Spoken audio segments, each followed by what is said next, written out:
So this question is a diagram question. And again, anytime I see a question that provides any visual input, I'm going to call it a diagram question.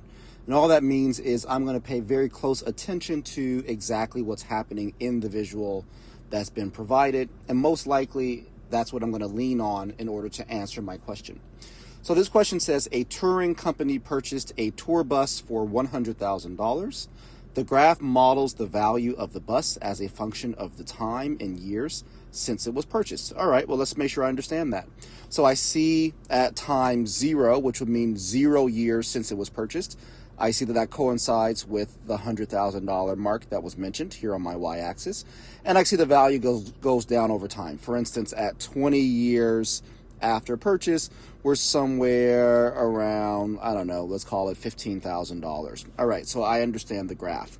So the question here says, which of the following is closest to the number of years after the company purchased the bus that the value of the bus will be half of the purchase price? All right, well, half the purchase price is $50,000. How do we know that? Well, it's because we were told that the purchase price was $100,000. So on the y-axis, my $50,000 is here.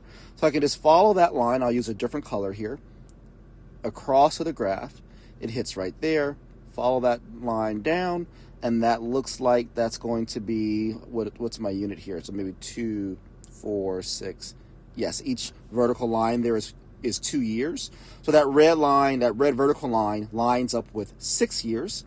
And therefore, my correct answer here is choice B. And again, very great example of why I like to call these diagram questions. Yes, the reading was important. The question obviously is important to determine what you're looking for, but we're really focusing all of our attention here on understanding the graph.